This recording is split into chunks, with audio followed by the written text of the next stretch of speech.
करके परमानंदपुरी और ब्रह्मानंद भारती वहां पर आ जाते हैं। ये सन्यासी हैं जिनका आदर महाप्रभु करते हैं। जैसे इन्हें महाप्रभु ने देखा, उस समय उनकी बाह्य दशा हो गई थी, तो इन्होंने बड़े श्रद्धा के साथ उनके चरणों में प्रणाम करते हैं और प्रणाम करने के बाद संकोच से कहते हैं कि आपने यहाँ आने का कष्ट क्यों उठाया, क्यों उठाया, इतने दूर आप आए हैं। तो गोस्वामी जी जो हंस करके कहते हैं, अरे हम चले तो इसलिए आए थे आपका नृत्य देखने के लिए, कि आप नृत्य करते हैं, इसलिए मैंने व्यंग्य सुनाया। इस तरह से प्रभु लज्जित हो गए और भक्त वृंद ले जा करके महाप्रभु को उनके निवास स्थान में पधराया और अपने अपने जगह चले। वहां जा रहे थे तो वहां चले। महाप्रभु के जीवन में केवल एक स्थिति बनी रहती थी, कृष्ण दर्शन लालसा। इसके अलावा उन्हें कुछ अच्छा नहीं लगता था।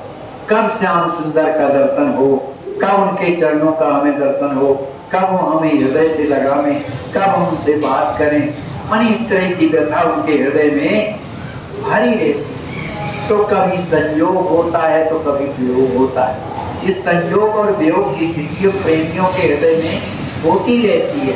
इसलिए भगवान अपने भक्तों को प्रेम देने के लिए कभी लुका छिपी का भी काम करते हैं। अगर वो निरंतर बने रहे और संयोग की स्थिति अगर बनी रहे तो प्रेम में कुछ ना कुछ न्यूनता आने लगती है, क्योंकि निरंतर बने। और जब उससे विछोड़ होने लगता है तो विरह बढ़ता है, और विरह के कारण प्यारे की याद जब ज्यादा आती है तब वो तड़पने लगता है उनसे मिलने के लिए। इसलिए संयोग और वियोग निरंतर साथ में चलते रहते हैं। तो हुआ क्या कि महाप्रभु समुद्र स्नान करने के लिए जब जाते हैं तो समुद्र का जल जो है दूर से देखो तो नीला दिखाई देता है। जब नीला समुद्र का जल उन्होंने देखा तब उन्हें श्याम सुंदर का ध्यान आया, क्योंकि श्याम सुंदर भी इसी वर्ण के हैं। ये ध्यान जब आया तो बस क्या हुआ, उनके हृदय में उन्माद अवस्था आ गई और पूछने लगे, वृक्षों से पूछने लगे। वहां जो वृक्ष है वैसे कम रहते हैं समुद्र के किनारे। वृक्षों से पूछने लगे कि भाई आपने क्या श्याम सुंदर को देखा है? इसी रास्ते से तो गए, उन्हें वृंदावन का दृश्य दिखाई दे रहा है। उस समुद्र में वृंदावन का दृश्य दिखाई। इतना कहकर के फिर आप कहने लगे, अरे सखियो, ये जो पेड़ है ना ये पुरुष जाति के, इसलिए जो पुरुष जाति के जो वृक्ष है ना उस सांवरे के माने सांवरे के संगी साथी हैं, वो हमें क्यों बताएंगे उनका पता, क्योंकि तो उनके साथ में रहते, इसलिए ये पता नहीं बता सकते हैं।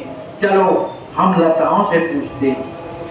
तो महाप्रभु उन शाखाओं जो लताएं हैं छोटी छोटी उनसे पूछने लगते हैं, तो लेकिन लताओं की तरफ से भी कोई शब्द जब आता ही नहीं तो कहने लगते हैं, अरे सखियो, सखियो माने उनके जो साथ में रहने वाले उन्हें सखी स्वरूप में दिखाई देते हैं।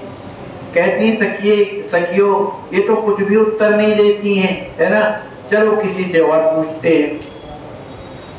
ऐसा कहकर के जैसे ही आगे बढ़ते हैं तो एक फलदार वृक्ष था जो झुका हुआ था। तो उस वृक्ष को देख करके कहने लगे कि सखी देखो तो ये वृक्ष जो है ये निश्चित श्याम सुंदर का पता बताएगा, क्योंकि ये बाहर से लगा हुआ है और देखो झुका हुआ है, ये बड़ा विनम्र है, इसलिए निश्चित रूप से ये श्याम सुंदर का पता बताएगा। तो महाप्रभु उसी से पूछते हैं, भैया तुम तो अपने फलों के द्वारा अस्तों की सेवा करते हो, सबको जो है फल प्रदान करते हो, तो हमें भी प्यारे का पता बता दो कि हमारे प्यारे कहाँ है। ये उन्मादावस्था होती है, ये कोई बनावट नहीं रहता है, सहज में ऐसी स्थिति बनती है। जो भी कुछ नहीं बोलते तो एक वृक्ष चंदन का लगा, चंदन के वृक्ष के पास जाकर के कहते हैं कि भैया तुम तो सबको सुगंधी प्रदान करते हो, सबको शीतलता प्रदान करते हो, तो हमारे हृदय में जो विरह की अग्नि जल रही है उसे तुम शीतलता प्रदान करो, तुम हमारे ऊपर दया करो। हमें बताओ कि श्याम सुंदर कहाँ चले गए।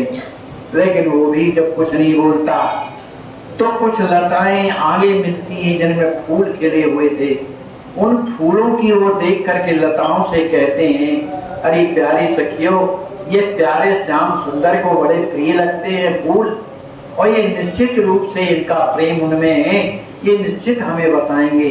जाकर के उन फूलों से पूछते हैं कि आप तो हमारे प्यारे का आपने दर्शन किया होगा, क्योंकि आपका स्पर्श करते हैं। श्याम सुंदर श्री राधा रानी का श्रृंगार फूलों से करते हैं, तो इधर कहते हैं कि आपको श्याम सुंदर का स्पर्श हुआ है, इसीलिए आप बड़े प्रसन्न दिखाई दे रहे हैं। आप ही बताइए ना कि श्याम सुंदर कहाँ चले गए। कौन बतावे? ये पागलपन की बातें हैं, कोई नहीं समझ सकता। ये संसार क्या जाने उस प्रेम रस को।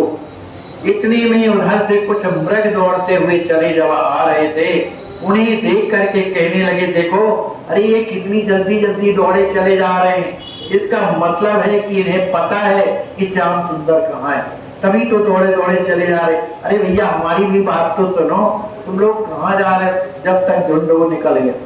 इस तरह से पागलों जैसे बात कर रहे हैं। इसके बाद महाप्रभु जब थकित हो जाते हैं तब पृथ्वी में बैठ जाते हैं। जब पृथ्वी में बैठ जाते हैं तो देखते हैं एक सुंदर तुलसी का सुंदर झाड़ लगा हुआ है। तो उन्हीं के पास बैठ करके कहते हैं, हे तुलसी, हे कल्याणी, आप जो है निश्चित रूप से श्याम सुंदर के बारे में जानती होंगी, क्योंकि आप श्याम सुंदर से कभी अलग नहीं होते, उन्हीं के पास रहते हैं। तो हमें बताओ श्याम सुंदर कहाँ है। लेकिन वो भी कुछ नहीं बोलती। ऐसे दौड़ते समुद्र की ओर दौड़ रहे हैं। उधर समुद्र का जल कैसा है? नीले रंग का है। तो नहीं यमुना की याद आती है कि यमुना जी आ गए। तो यमुना समझ करके उनसे भी पूछती है कि आप जो है हमें श्याम सुंदर का पता बताओ कि वो कहाँ है। इस तरह से सबसे पूछते हुए चले आ रहे हैं। इतने में भक्त जब पहुंचते हैं तो उनमें से एक स्वरूप गोस्वामी जी थे, तो उन्होंने एक सुंदर पद सुनाया। उस पद का भाव है कि भगवान की जिसमें सुंदरता है, कि भगवान के घुंघराले घुंघराले केस हैं, सुंदर मंद मंद मुस्कान है, उसमें अरुणारे ओंठ हैं, बड़ी बड़ी आंखें हैं, जिसे वो चितवन से देख लेते हैं उसी का मन घायल हो जाता है, वो बरबस उनका हो जाता है। ऐसा जब सुना हमने पद के माध्यम से, तब महाप्रभु के अंग प्रत्यंग फड़कने लगे। और सुनाओ, कितना सुंदर है। मनी साक्षात मुझे लग रहा है कि श्याम सुंदर खड़े हुए हैं, और सुनाओ। इस तरह से महाप्रभु ने के लिए सभी कोई कुछ ना कुछ सुनाता है जिससे ने शांति आए। लेकिन उनकी अंतरदशा इतनी गहराई में पहुंच गई कि हर प्रकार के प्रयास करने के बाद भी वो उठे नहीं। अब इसके बाद क्या होता है कि जब महाप्रभु को होश नहीं है तब उनकी शरीर को स्वस्थ रखने का उन्हें क्या प्रयोजन। जब हमारी स्थिति शरीर में नहीं है तो हम बीमार हैं, क्या है, कैसे अनुभव होगा, है ना। तो इस तरह की स्थिति उनकी बनी हुई है।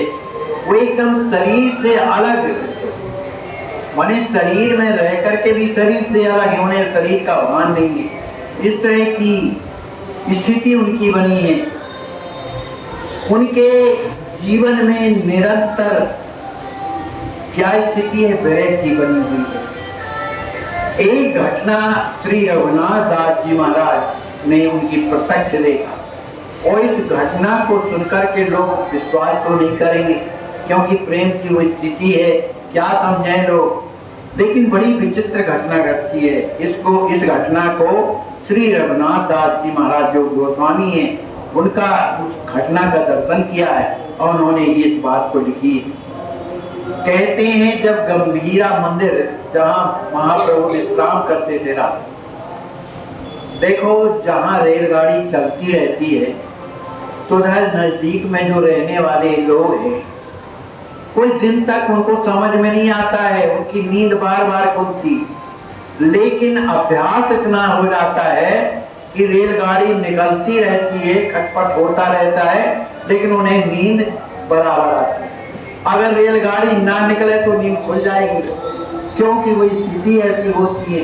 इसी तरह से महाप्रभु गंभीरा मंदिर में जब सोते रहते हैं, तब उनके मुख से उच्च स्वर से हरे कृष्ण हरे गोविंद इस तरह का उच्चारण होता रहता है। तो गोविंद उनकी सेवा में रहता है, तो बड़े जोर से उच्चारण वो जब सुनता रहता है तो उसे बड़े प्रेम से नींद आ जाती है, और जब उच्चारण बंद हो जाता है तब उठ करके बैठ जाता है कि महाप्रभु कहाँ गए।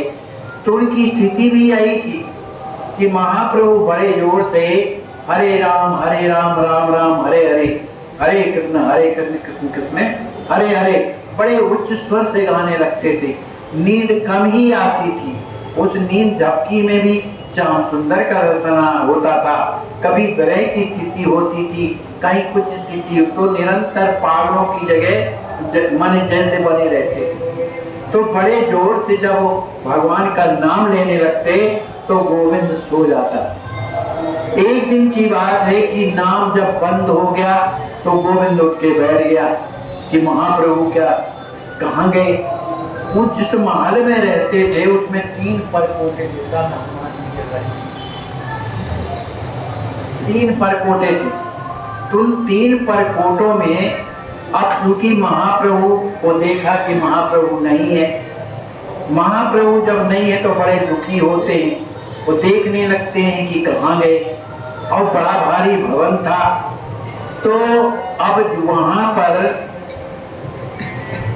जब देखने लगते हैं जोर जोर से कि महाप्रभु का पता नहीं, महाप्रभु का पता नहीं, इस तरह से जब कहने लगे तो वहां पर गोस्वामी जी ऊपर कुटी में जो है विश्राम करते थे, वो आए वहां पर।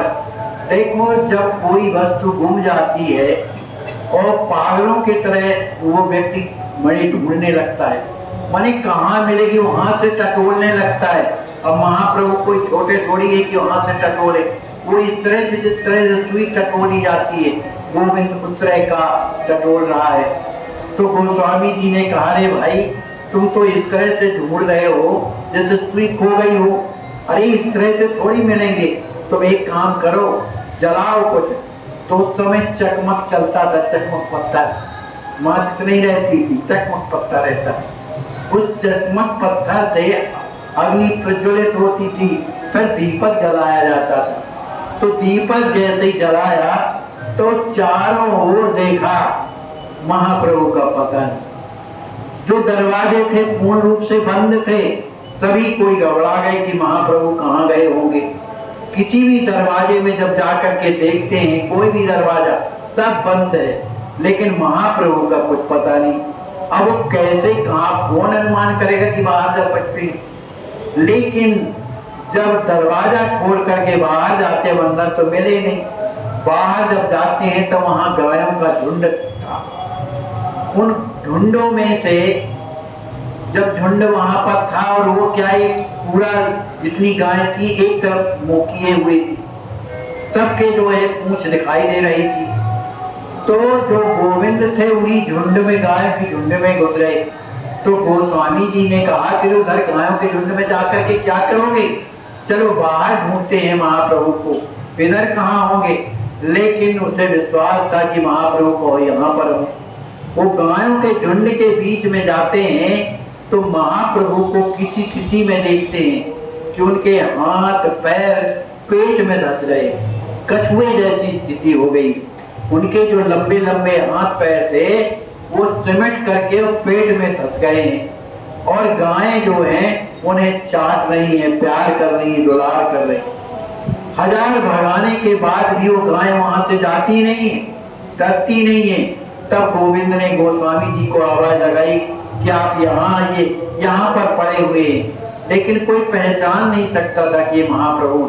अरे लंबे लंबे हाथ पैर और सिमट करके पेट के अंदर चले जाएं, पिंड बन जाए जैसे कछुआ होता है, कौन अनुभव करेगा, कौन कह सकता है कि महाप्रभु।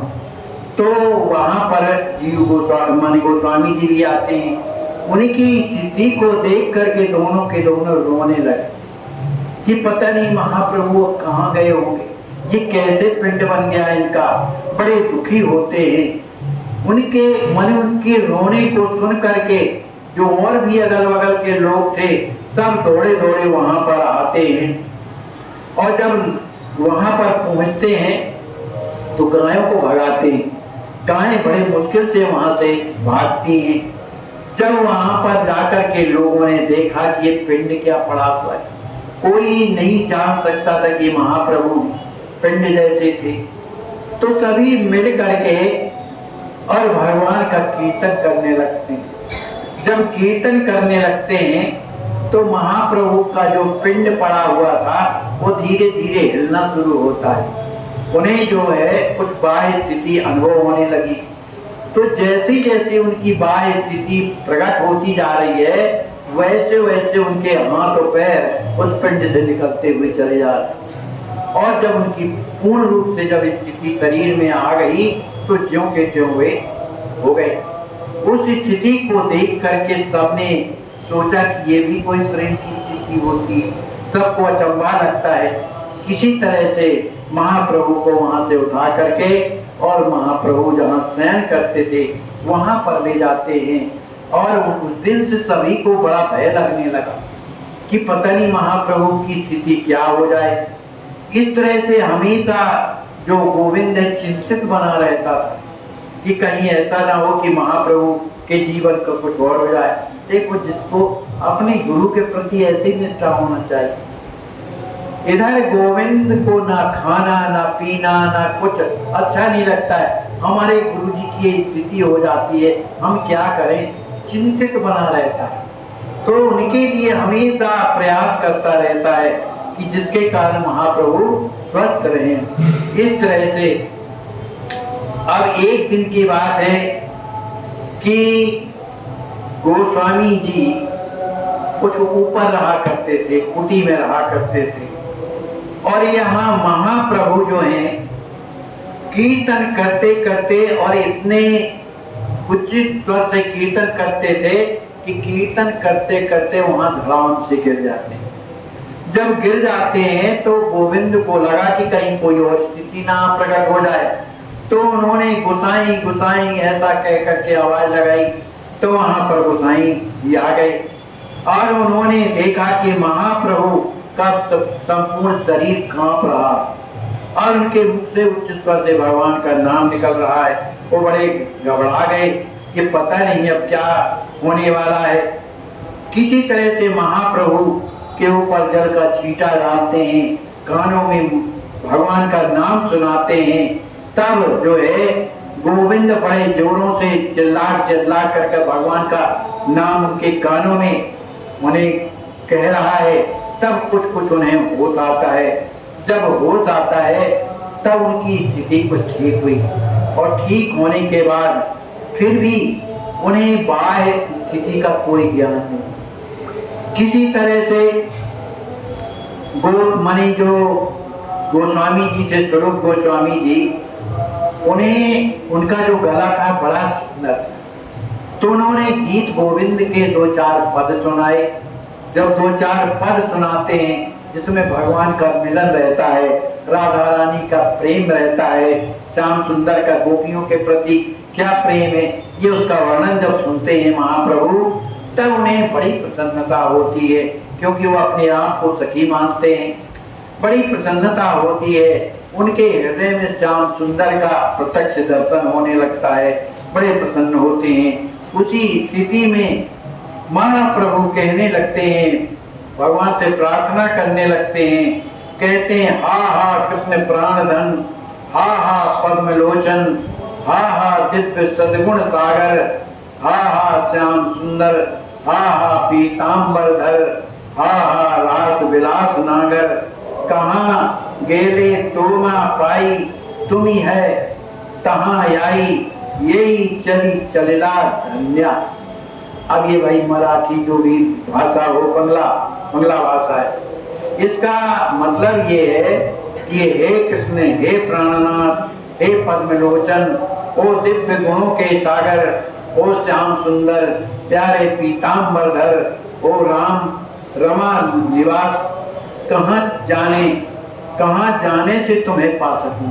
माने मैं कहाँ जाऊं कि आप तुम्हें प्राप्त कर सको? तुम ही कहो तो मैं वहां जाऊं। तुम कहाँ हो मुझे बताओ, आप न आ सको कोई बात नहीं, मैं आ जाऊंगा। इतना कहते कहते प्रभु फिर उठकर बाहर की ओर दौड़ने लगे। तब स्वरूप गोस्वामी ने उन्हें पकड़ लिया। फिर आप अचेत होकर के अब वहीं पर गिर पड़ते हैं। फिर महाप्रभु को उठा करके और गंभीरा मंदिर की गुफा में जहाँ विश्राम किया करते थे वहां ला करके उन्हें लिटा देते हैं। बोलिए गौरांग महाप्रभु की जय, श्री सीताराम जी महाराज की जय, सद्गुरुदेव भगवान की